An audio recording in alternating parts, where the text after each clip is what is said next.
Buenos días, soy el ingeniero Jesús Miranda y esta es una clase de electrotecnia para tercer año de bachillerato.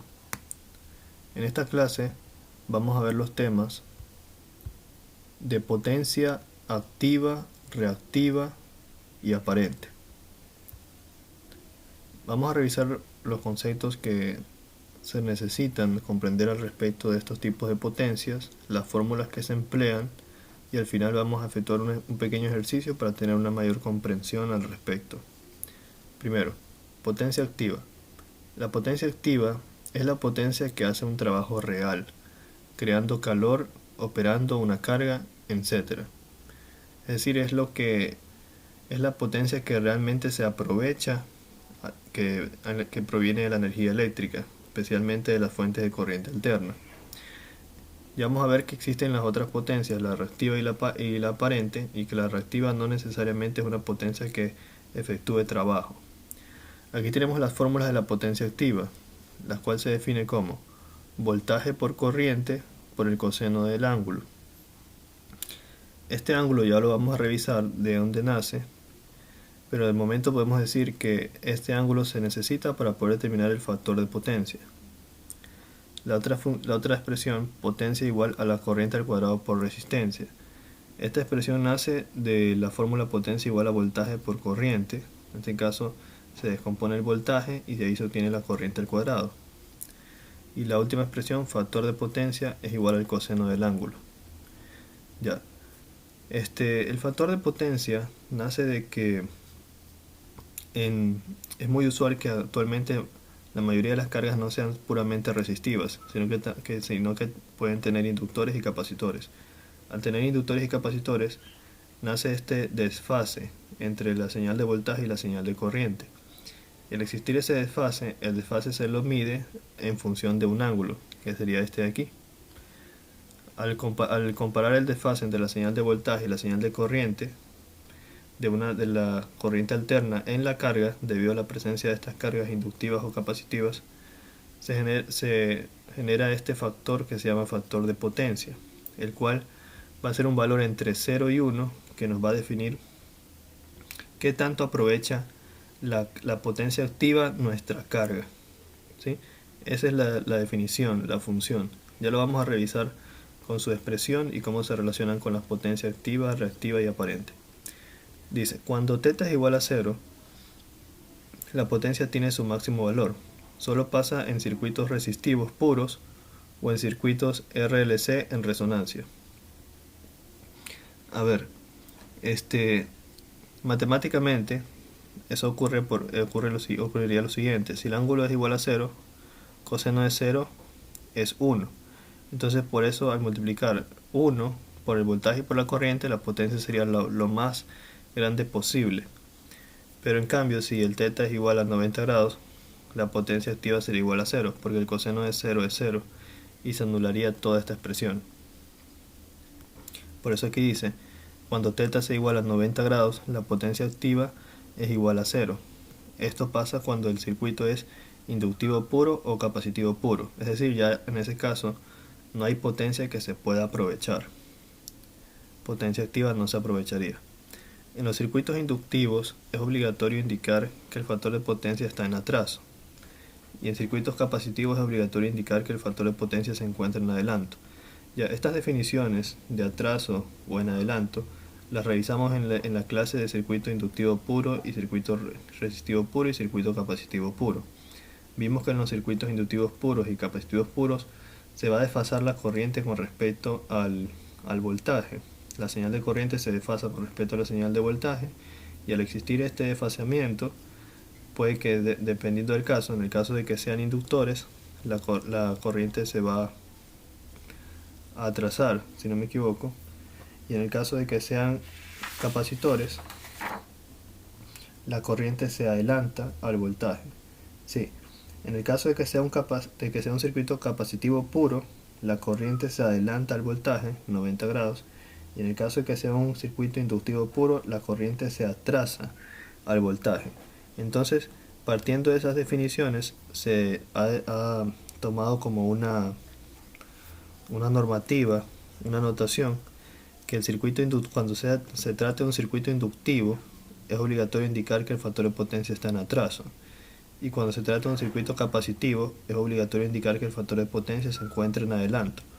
¿Por qué es obligatorio esto? Porque al momento de hacer las operaciones, si tenemos cargas inductivas, cargas capacitivas, y el problema solo nos da los factores de potencia de cada uno, debemos indicar si está en adelanto o en atraso para poder hacer la suma algebraica correcta, con los signos apropiados, tomando una convención, por así decirlo. Le vamos a dar signo negativo a las que están en atraso y positivo a las que están en adelanto. Y así, de esa manera, podemos hacer la suma algebraica de estas potencias y obtener un resultado correcto, ¿verdad? Entonces, a eso se debe. Vamos con lo siguiente. La potencia reactiva. La potencia reactiva es potencia en la cual la corriente está fuera de fase con respecto al voltaje, y el producto volts por los amperes no hace trabajo real. Ejemplo, la corriente que se carga en un capacitor o la que se crea un campo magnético alrededor de una bobina, en este caso de los inductores.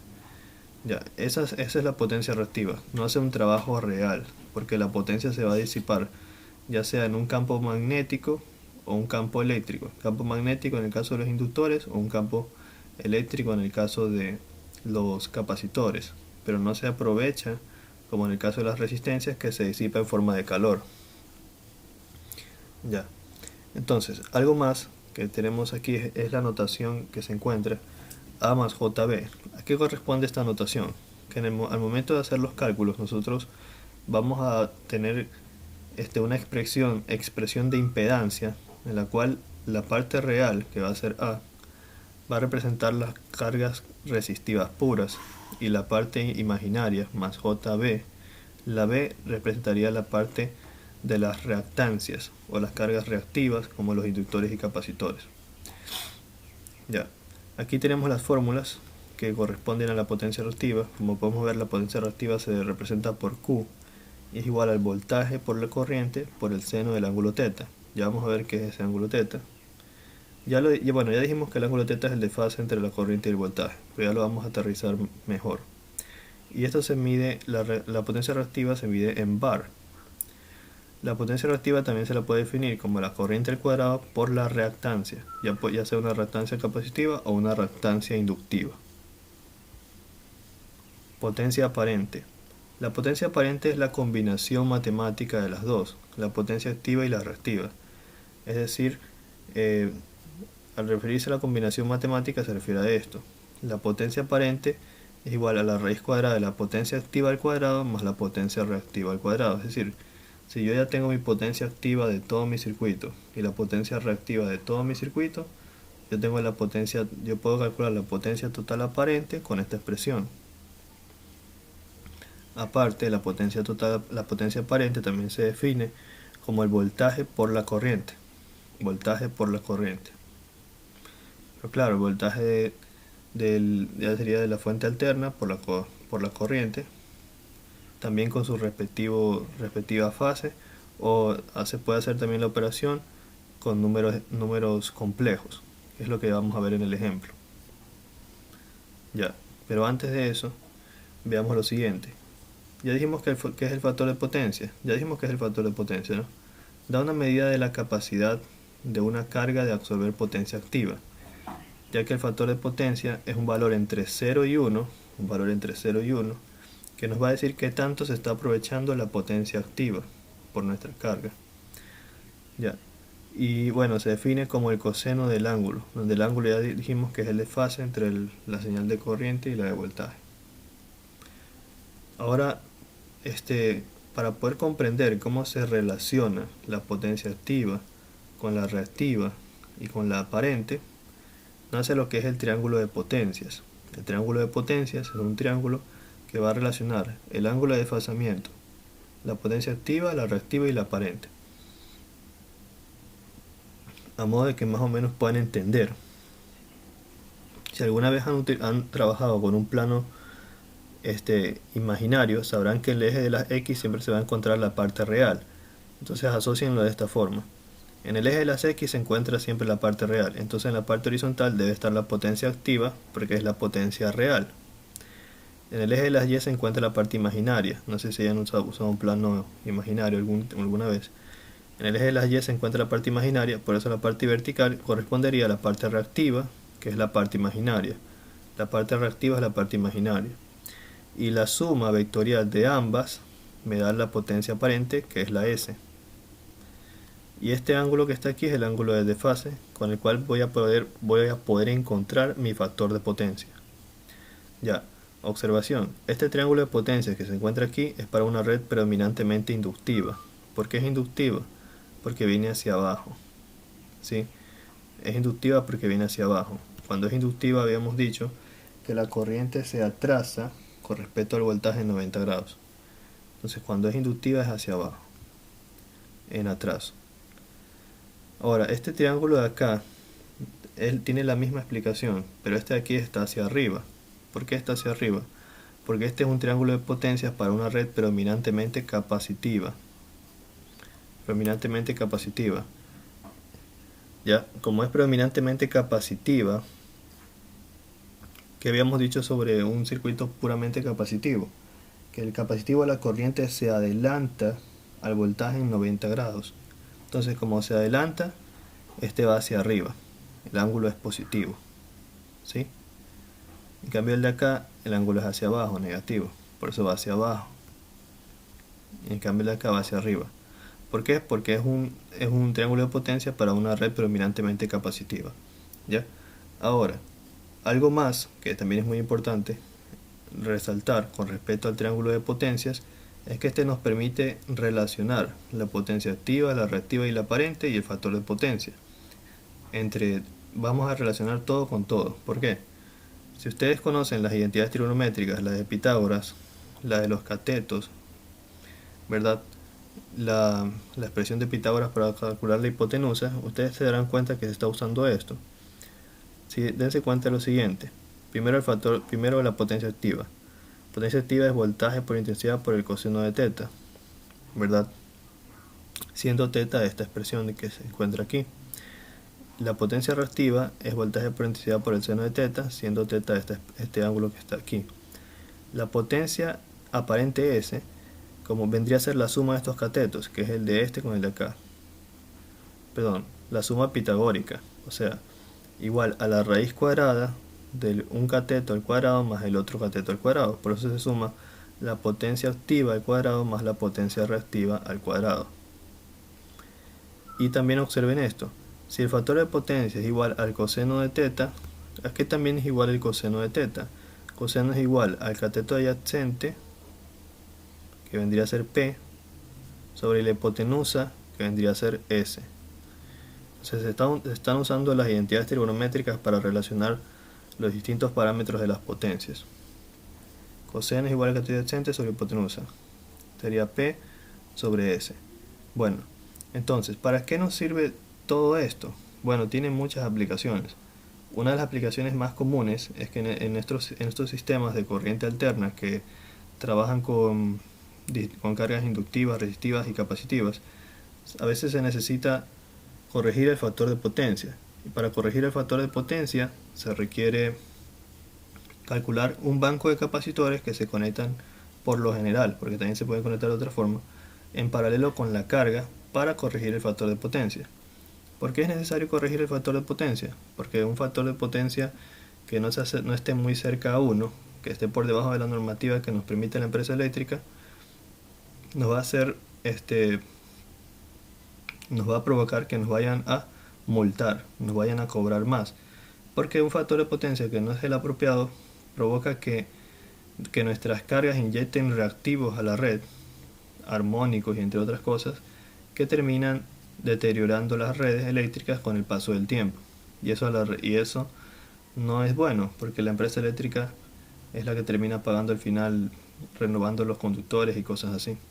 Entonces por eso la empresa eléctrica no permite que el factor de potencia sea muy bajo. Te pide un mínimo de 0.92. Creo que hasta un poco más alto a veces.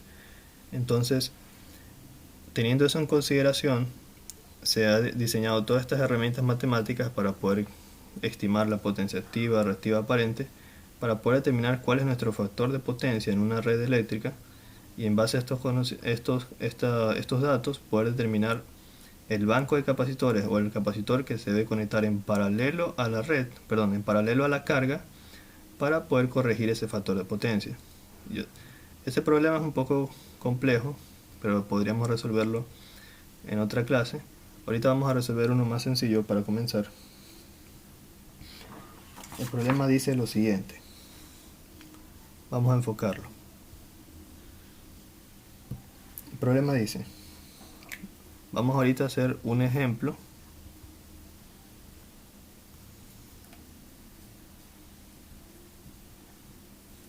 que dice lo siguiente. En nuestro ejemplo vamos a tener un circuito con un generador. Este va a ser el voltaje del generador y va a tener esta polaridad. Un generador obviamente genera una señal de voltaje alterna. Vamos a tener una resistencia, un inductor y una carga. Esta carga no nos interesa ahorita saber qué es, solo es una carga. Pueden ser un banco de motores, de inductores, quién sabe. Solo es una carga. Ya. Esta resistencia tiene un valor de 0.2 ohmios y esta inductancia de J 0.4. ¿Ya? Si recuerden que todas las cargas que son reactivas yo las tomo como valores imaginarios, por eso en muchos problemas es normal que ustedes vayan a ver que lo que son resistencias tal y cual como siempre las han manejado, pero lo que son inductores o capacitores puede que tengan una J. La J en matemáticas representa números imaginarios, se los toma como valores imaginarios porque, como dijimos, no es potencia que se pueda aprovechar, sino potencia que se consume en el campo eléctrico en el caso de los capacitores o en el campo magnético en el caso de los inductores. Entonces en matemáticas se lo extrae como un número imaginario. Ya. Para tener mayor comprensión vamos a llamarle esto una impedancia Z y vamos a llamarle B1 para cuando determinemos el voltaje de esta impedancia. Esta acá le vamos a llamar BL, que va a ser el voltaje de la carga, Vload, y listo. ¿Qué nos dice el problema? La carga tiene un voltaje eficaz de 215 voltios, ¿ya? Y toma una potencia, vamos acá, y toma una potencia de 5 kilovatios, ¿ya? Con un factor de potencia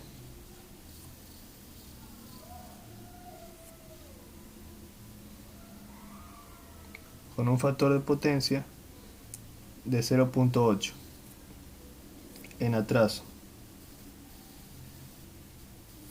Si es en atraso, entonces podemos asumir que esta carga es mayormente inductiva. A recordar, cuando nuestra carga es mayormente inductiva, lo más probable es que, bueno, se dice que va a estar en atraso la corriente respecto al voltaje. La pregunta, la orden es determinar el voltaje del generador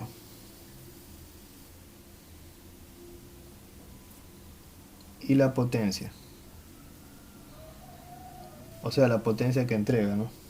Bueno, la potencia que entrega. Ya, ¿cómo vamos a atacar este problema? Vamos a empezar así: solución, datos. ¿Cuáles son los datos del problema?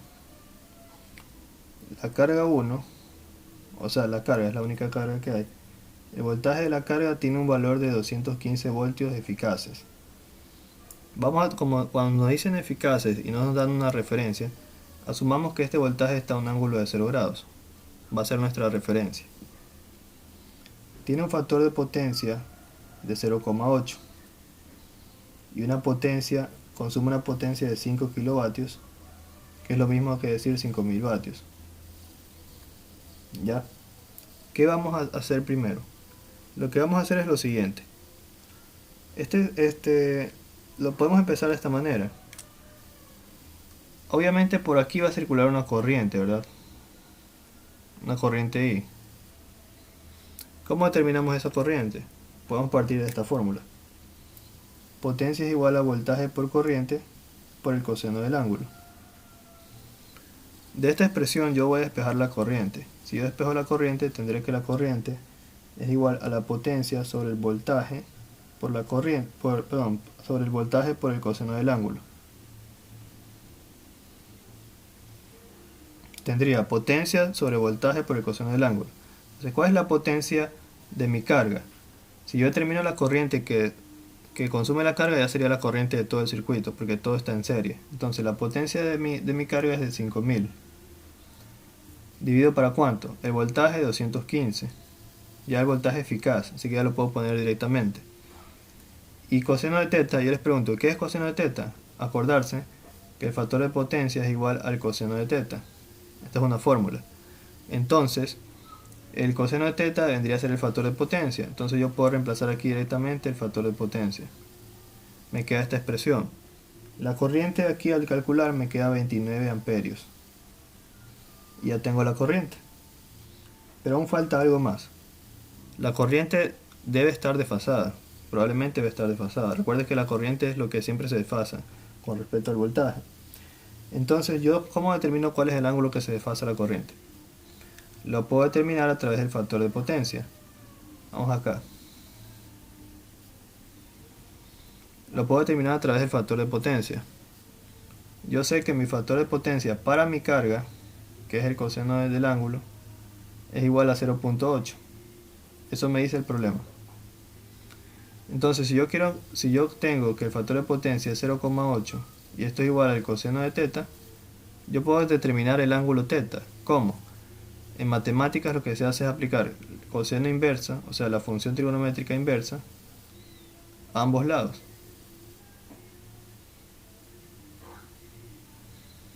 Coseno inverso se va con coseno. Y me queda que el coseno inverso de 0.8 es igual al ángulo teta. Si yo meto eso en la calculadora,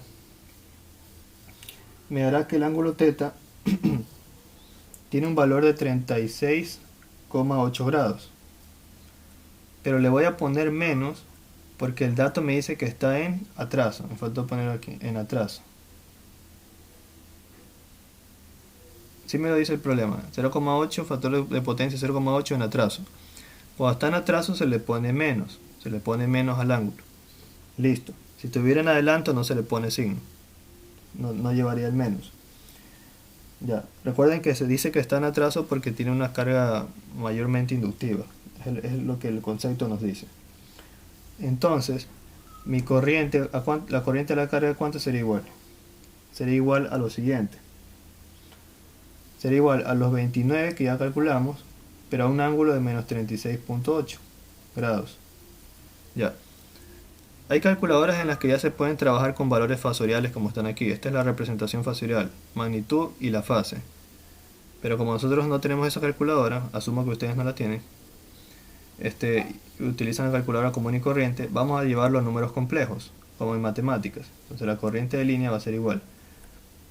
¿Cómo se lleva a números complejos? Se pone la magnitud por el coseno del ángulo. Y esa vendría a ser la parte real. Más j por la magnitud por el seno del ángulo. Y esa vendría a ser la parte imaginaria. Seno de menos 36,8 grados. Entonces la corriente me quedaría ¿cuánto? Me quedaría 23,2 menos J 17,3. Si ustedes ingresan en su calculadora el 29 multiplicado por el seno de menos 36,8 le va a salir menos 17,3. La J le pongo porque estoy convirtiendo a un número complejo. Así es como se lleva de la parte fasorial a la parte compleja. La magnitud por el coseno del ángulo más J por la magnitud por el seno del ángulo. Y ahí ya tengo la corriente en números complejos. Se me va a hacer más fácil operar de esta manera. Ya, si ya tengo la corriente, que vendría a ser la misma corriente que circula por todo mi circuito, yo podría encontrar el voltaje que cae en esta impedancia. ¿Por qué? porque el voltaje es igual a resistencia por intensidad. Pero ya en alterna sería que el voltaje es igual a la impedancia por la corriente, ¿verdad? La impedancia ya me la están dando en números complejos, es esta que se encuentra aquí. Y la corriente que circula por aquí es la misma corriente que circula por la carga, y ya la encontré, es esta. Entonces podemos encontrar el voltaje.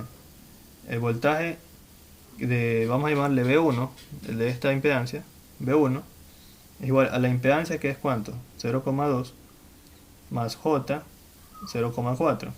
Es esto. La parte resistiva 0,2 más la parte reactiva, que debe ser J 0,4. Y eso lo multiplicamos por la corriente, que ya la terminamos acá, que es 23,2 menos J por 17,3. Y esa sería la expresión del voltaje que se encuentra aquí.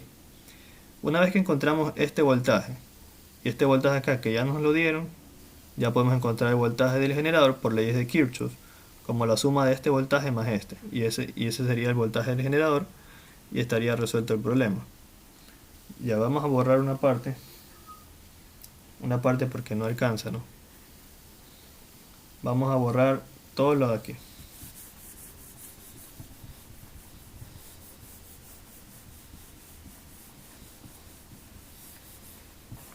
Ya, entonces en lo que estábamos, queríamos encontrar el voltaje V1. V1 es igual a 0,2 más J por 0,4, que multiplica a 23,2 menos J por 17,3. Entonces, ¿a cuánto da ese voltaje? La multiplicación de aquí se hace de esta manera. Este con este, luego este con este con este, y luego este con el de acá. Se va sumando. O sea, este con este, y así sucesivamente. Recordar también que cuando uno multiplica J por J, se convierte en menos 1. Acordarse también eso. J por J es igual a menos 1. Ya, entonces procedemos. Este por este sería 0,2, que multiplica 23,2. Me da como resultado 4,6.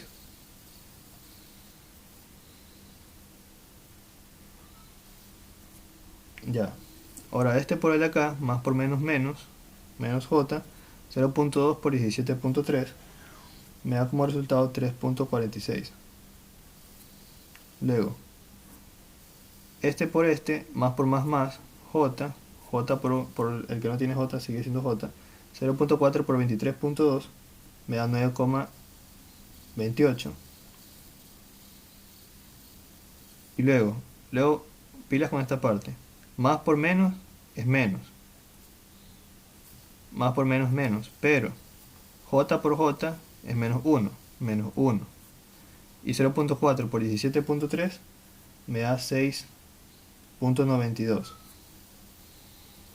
Ya, entonces esto vendría a ser igual a 4,6 menos J 3,46 más J 9,28 menos por menos más 6,92. ¿Ya? Ahora sumamos la parte real con la parte real. Me daría 4,6 más 6,92, 11,82. Y luego la parte imaginaria con la parte imaginaria. Ya hice el cálculo, me sale 5,82. Y eso vendría a ser el voltaje V1, que es este. Entonces, como ya lo expresé antes, el voltaje del generador es igual a este voltaje más este de acá, porque el generador genera, pues, es la fuente, y estos de acá consumen. Entonces la suma de los voltajes que se consumen es igual al voltaje que se entrega. Leyes de Kirchhoff, ¿no? Entonces sería el voltaje V1, que vendría a ser el de esta impedancia, más el voltaje de la carga, VL. ¿Cuánto dijimos que era el voltaje V1? Aquí lo calculamos, 11,82 más J 5,82, más el voltaje VL de la carga, habíamos dicho que era 215. Este 215 nosotros lo habíamos definido en un ángulo de 0 grados. Si le hacemos el tratamiento para llevarlo a números complejos, sería 215 por el coseno de 0, más j 215 por el seno de 0. El coseno de 0 se hace 1, me queda 215. Y el seno de 0 se hace 0 más 0j, o j0, lo cual me quedaría solo el 215, porque 0 anula la j. Entonces aquí yo sumaría la parte real más la parte real, y me da un 226,8 más j 5.82. Ya, ese vendría a ser mi voltaje del generador. Ya. Una vez que yo tengo el voltaje del generador, el ejercicio también me pedía que yo calculara la potencia de todo del que entrega el generador. ¿A qué es igual la potencia? Igual a voltaje por corriente. Eso está en las diapositivas que coloqué. El voltaje ya lo encontramos aquí, el voltaje del generador, 226,8 más J 5.82. Y la corriente es la corriente I que habíamos determinado. Nos dio ¿cuánto? 23,2 menos J 17,3. Fue esta corriente que encontramos. Toda la corriente de la carga circula por todo el ramal. Haciendo esta multiplicación, ya sabemos cómo multiplicar, ¿no? Este con este, este con este, este con este y este con el de acá. Al igual que aquí, así como multiplicamos ahí. Hacemos esta multiplicación y nos da la potencia aparente. Al multiplicar, nos quedarían estos valores. Multiplicar este con este me queda 52,61. A multiplicar este con el de acá sería más por menos menos J 3923,6.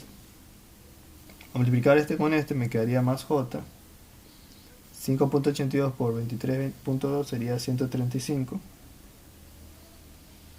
Y a multiplicar este más por menos menos, pero J por J menos 1, menos por menos más. Me quedaría 5.82 por 17.3, que me da un valor de 100,6. De igual manera, sumo la parte real con la parte real y la parte imaginaria con la parte imaginaria. Borremos acá para que podamos terminar.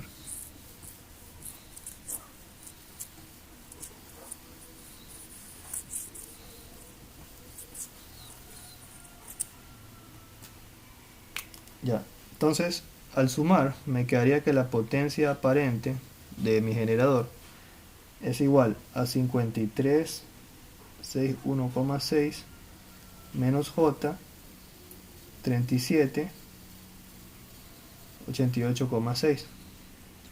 Ya, ojo con esto. Acuérdense que la potencia aparente es la suma vectorial de ¿quién? De la potencia activa. O sea, podemos decir que esta aquí ya es la potencia activa y esta aquí es la reactiva. Es decir, si nos preguntaran cuál es la potencia activa, sería 53,61,6 vatios. Y si nos preguntaran cuál es la potencia reactiva, sería 37,88,6 bar. Ya podemos, es importante tener en consideración las unidades. Para la potencia reactiva es bar. Entonces sería bar. Y para la potencia aparente es va.